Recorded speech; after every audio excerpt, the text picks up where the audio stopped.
Hello guys, అందరికీ నచ్చే simple tasty and healthy గోరుచిక్కుడు ఫ్రై చేశాను హోమ్ స్టైల్లో.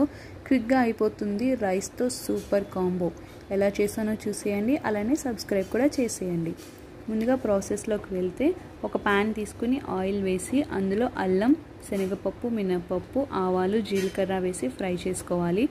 తర్వాత ఎండుమిర్చి, కరివేపాకు, ఇంగువ వేసి ఫ్రై అయిన తర్వాత గోరుచిక్కుడు వేసి 2 to 3 minutes ఫ్రై చేసుకుని తర్వాత మూత పెట్టి 50% వరకు కుక్ అయ్యే వరకు మనం మూత పెట్టి మగ్గించుకోవాలి. ఇలా మగ్గిన తర్వాత ఉప్పు, పసుపు యాడ్ చేసుకుని కొద్దిగా చింతపండు రసం, లైట్గా వాటర్ యాడ్ చేసుకుని దానిని ఉడికించుకోవాలి. ఈ కర్రీకి వాటర్ అనేది చాలా తక్కువ పడుతుంది. సో ఇలా ఉడికిన తర్వాత కొద్దిగా చిటికెడు షుగర్ కూడా యాడ్ చేసుకుని 2 minutes సాట్ చేసుకుంటే టేస్టీ హెల్దీ గోరుచిక్కుడు ఫ్రై అయితే రెడీ అయిపోతుంది. నచ్చిందా? అయితే లైక్ చేసి, షేర్ చేసి, సబ్స్క్రైబ్ కూడా చేసేయండి. Thank you.